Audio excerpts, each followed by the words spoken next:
चरणों में शरण मिले। तुम सृष्टि रचने वाले हो, हे नारायण पालनहारे, तुम ही जग के रखवाले हो। हे नारायण पालनहारे, तुम ही जग के रखवाले हो।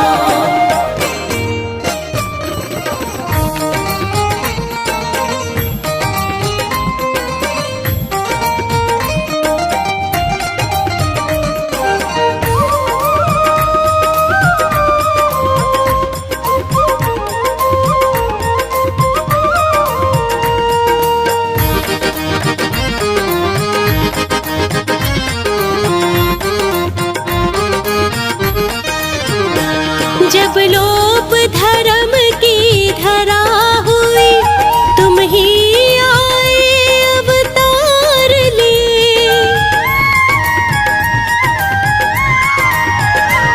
जब लोप धर्म की धरा हुई, तुम ही आए अवतार लिए।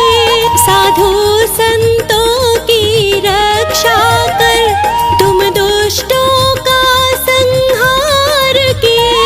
तुम दुष्टों का संहार किए।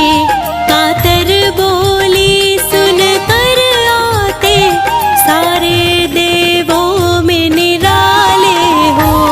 हे नारायण पालनहारे, तुम ही जग के रखवाले हो।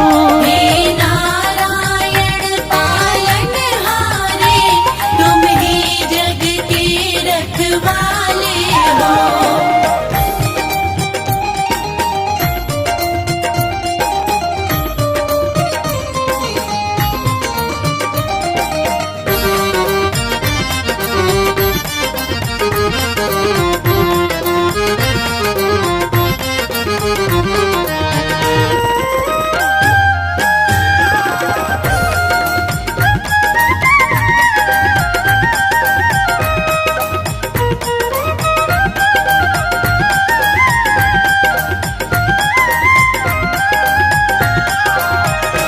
श्री राम तुम ही केशव तुम हो, तुम ही सब जीवों में बैठे।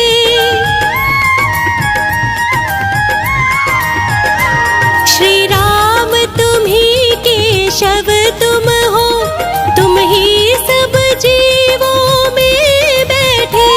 बिन हरि दर्शन जीवन मेरा, हे नाथ सफल होगा कैसे। हे नाथ सफल होगा कैसे। पुनीत पुकार गुहार करे, तुम कष्ट मिटा